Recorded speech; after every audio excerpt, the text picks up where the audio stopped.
Avi Pazner, bonjour, Boker Tov. Bonjour, Boker Tov, Daniel. Alors, nous nous sommes parlé hier soir, nous avons convenu de discuter ce matin des élections et également de cette information à confirmer ou non sur un possible rapatriement de la dépouille mortelle d'Eli Cohen. Mais c'était avant que n'éclate cet incendie, de l'incendie de Notre-Dame de Paris. Pour vous qui avez été ambassadeur d'Israël à Paris, qu'est-ce que ça représente pour vous, ces scènes tout à fait exceptionnelles et on peut dire assez dramatique de l'incendie de Notre-Dame de Paris? Je dois dire, Daniel, que je suis profondément ému et attristé par ce qui se passe à la cathédrale de Notre-Dame, très au-delà du fait qu'elle était un lieu de culte chrétien.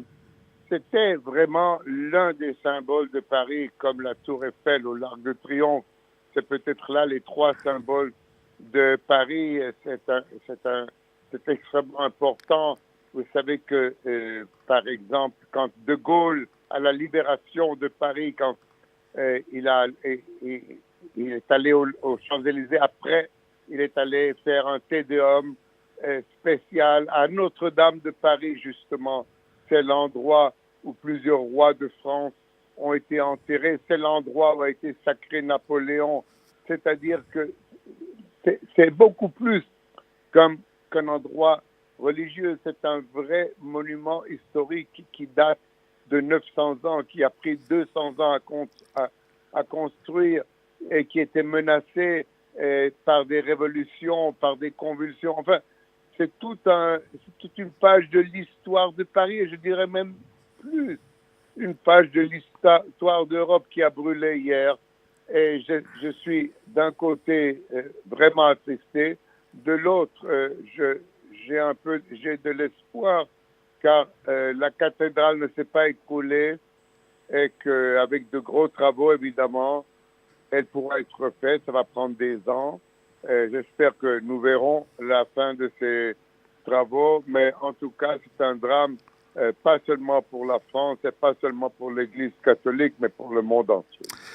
Alors, Avi Pazner, sans transition, nous allons venir ici en Israël pour parler donc des élections et de ces résultats des élections. Le président Rivlin a entamé ses consultations en vue de de confier la formation de la coalition gouvernementale à Binyamin Netanyahou, probablement sans surprise apparemment. Quel enseignement tirez-vous de ces résultats qui ont, on va dire, surpris en tout cas cette victoire de Binyamin Netanyahou, alors que on le disait très affaibli malgré tout? Comment expliquez-vous ce phénomène? Premièrement, ce n'est pas important ce qu'on disait, c'est le fait, c'est qu'il est très fort. Il n'est pas seulement fort, il est très fort. Il est monté de 30 mandats à 35 mandats, et cela malgré les accusations dont il est accusé, malgré le fait qu'en face de lui, il avait un trio de chefs d'état-major, ou même un quadruple, si vous voulez, oui. Yair Lapid. Non, là, c'est la première conclusion de ces élections, c'est la force électorale politique de Binyamin Netanyahou en Israël. Et je dois dire que c'est un phénomène assez unique. Je ne me rappelle pas qu'il y ait un Premier ministre qui a été élu 5 fois. Je crois que Ben Gurion n'a été élu que 4 fois, si je ne me trompe pas. En tout cas, en juillet, Binyamin Netanyahou va être le Premier ministre la plus longue période de temps Premier ministre, plus que Ben Gurion, même plus que Partout. Donc, et deuxièmement, je n'ai aucun doute qu'il va pouvoir former un gouvernement. Ça ne va pas être facile, peut-être. Ça paraît facile.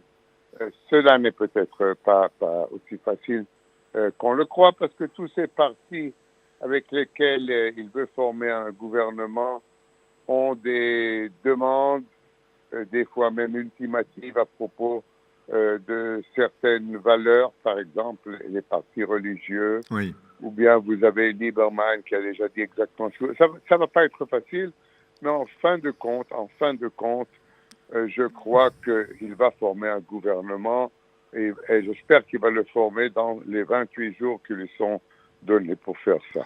Vous pensez que sa marge de manœuvre est relativement restreinte parce que on voit du côté de Bleu-Blanc qu'il n'est pas question d'entrer pour l'instant en tout cas, dans un gouvernement d'union nationale, et on voit que, eh bien, sans par exemple Lieberman, sans d'autres formations comme l'Union des partis de la droite religieuse, eh bien, Benyamin Netanyahou n'a pas de coalition majoritaire. Il n'a pas le privilège qu'il avait par exemple en 2015 d'avoir 61 députés et de pouvoir manœuvrer et d'exercer des pressions. Comment Netanyahou, qui est tout de même, on peut dire, assez habile sur le plan politique, comment va-t-il manœuvrer à votre avis?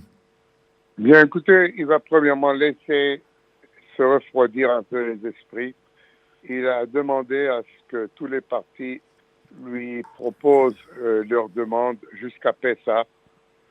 Après, à Pessah même, durant les 8 jours de Pessah, je vois une activité très restreinte, certainement avec les partis religieux, peut-être un peu plus avec Lieberman. Mais la vraie négociation, si on peut dire, va commencer après Pessah. Donc, nous perdons déjà une dizaine de jours à cause des fêtes, et il va rester à Bibi Netanyahou 18 jours à 20 jours pour essayer de conclure un accord. Ça ne sera pas facile parce que Lieberman d'un côté et les partis religieux de l'autre côté s'affrontent sur plusieurs questions. Et ce n'est pas seulement la question de la mobilisation, c'est aussi toute la question des demandes religieuses des partis Shas et Yadut HaTorah. Et on peut arriver à une situation où à la fin des 28 jours, Netanyahou, qui, comme vous le dites justement, est très habile, n'aura pas réussi à construire un pont entre ces différentes demandes. Et là, il y aura peut-être la possibilité que pour aider les négociations, et s'il reçoit 14 jours supplémentaires, oui, que Netanyahou puisse faire des clins d'œil vers Kahol Lavan, qui, voilà, juste comme vous l'avez dit, a dit hier encore de la bouche de Ashkenazi dans sa rencontre avec le président Rivlin, a dit que non, il ne voulait pas siéger dans un gouvernement de Netanyahou. Mais je peux vous dire que dans un mois de tractation et de négociation, si la situation est embourbée et que Netanyahou, peut-être même pour faire avancer ces négociations avec les autres partis, fait une ouverture envers Kahol Lavan, la situation peut être changée. Alors, une question à vie, parce que on se souvient que Benyamin Netanyahou a provoqué ces élections anticipées, il les a anticipées parce que, justement, il voulait devancer l'appel, en tout cas devancer les conclusions du conseiller juridique du gouvernement sur un éventuel acte d'accusation. Les élections sont derrière nous, le peuple a parlé, on va dire, et il semble avoir cautionné Benyamin Netanyahou en dépit de ses affaires judiciaires. Est-ce que vous pensez que cela doit avoir un effet sur les conclusions du conseiller juridique du gouvernement? Parce que c'était apparemment ce que Netanyahou souhaitait. Non, ça n'a pas d'effet sur le conseiller juridique. Le peuple a parlé, c'est vrai. Le peuple a ignoré ou mis de côté ces accusations. Beaucoup n'y croyaient pas. Mais ça n'a rien à voir avec la situation juridique de Netanyahou.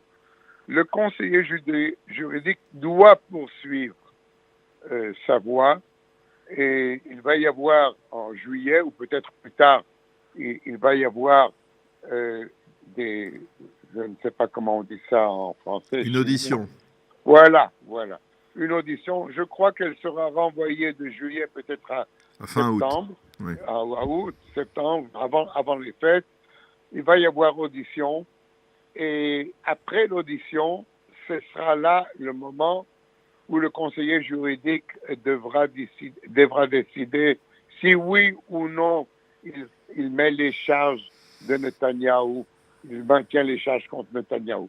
Alors vous dire qu'il ignorera complètement l'expression publique de soutien à Netanyahou, ça, je ne peux pas vous le dire. Mais du point de vue juridique, il devra quand même voir qu'est-ce que ça a donné cette audition, et je m'imagine qu'il puisse y avoir des charges contre Netanyahou. Maintenant, la question est qu'est-ce qu'on fait à ce moment-là? Et à mon avis, si Netanyahou veut éviter un jugement, il n'a pas à législater des nouvelles lois. Il peut tout simplement demander à ses partenaires de la coalition de ne pas lever son immunité parlementaire, et il peut continuer tout doucement sa voie. Et bien sûr, au bout de 4 ans, il devra encore une fois se présenter devant l'électorat et demander encore une fois sa confiance. Alors d'ici là, il peut se passer beaucoup de développement sur le plan politique, mais en tout cas, une question sur une information qui reste à confirmer sur un éventuel transfert d'un corps, en tout cas, de Syrie, de Damas vers la Russie. Ces derniers jours, certaines informations affirment qu'il s'agirait du corps d'Eli Cohen, le légendaire espion israélien, qui aurait pu être récupéré par les Russes à la demande de Poutine, un peu comme Zecharia Baumel a été rapatrié. Est-ce que vous croyez à ce genre d'informations, Avi Pazner? Nous avons 1 minute avant de terminer cet entretien. Oui, écoutez, cela fait déjà maintenant presque 60 ans que nous cherchons à récupérer le corps d'Eli Cohen. Nous avons plusieurs fois approché indirectement les Syriens à ce sujet, et nous avons fait des offertes très, très généreuses pour récupérer le corps. Rien n'en a été fait. Malheureusement, je ne suis pas optimiste. Je ne crois pas à la véracité de ces informations. C'est peut-être des espoirs pieux, n'est-ce pas? Parce que tout le monde ici veut récupérer le corps de ce grand Israélien qui a su s'infiltrer jusqu'au plus haut échelon des autorités syriennes. Mais à mon avis, il s'agit ici de rumeurs non fondées. Je dis malheureusement, j'aimerais le croire, mais je crois que malheureusement, il s'agit de rumeurs non fondées. Je peux me l'imaginer.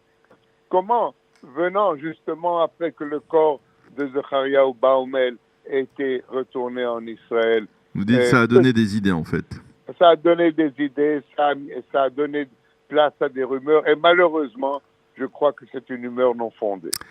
Eh bien, merci beaucoup à Avi Pazner d'avoir été avec nous ce matin pour répondre à différentes questions sur plusieurs sujets importants à l'ordre du jour de l'actualité. Merci d'avoir été avec nous et bonne journée. Shalom. Merci, shalom. Au revoir.